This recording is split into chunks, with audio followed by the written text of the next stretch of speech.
In today's video, I'm going to show you step-by-step how to create a drill-through page in Power BI.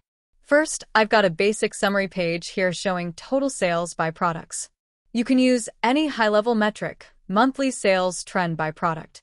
This is the page users will start on before drilling into the details. Now, let's create a new page where the detailed data will appear after drill-through. Right-click the Page tab area and select New Page, then rename it something like Detail View so it's easy to identify. Here's the key part. On the Detail page, go to the Drill Through Filters pane on the right. Drag in the field you want to drill through by, for example, product name, sales amount, or customer ID. I'll drag in product_name for this demo. This tells Power BI, only show this page when someone drills into a specific product. Now, add the visuals you want to show for that specific drill-through value.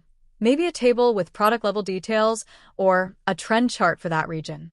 Power BI will automatically filter these visuals based on the product selected from the summary page. Let's go back to the summary page. Now, right-click on any product and look. The drill-through option appears.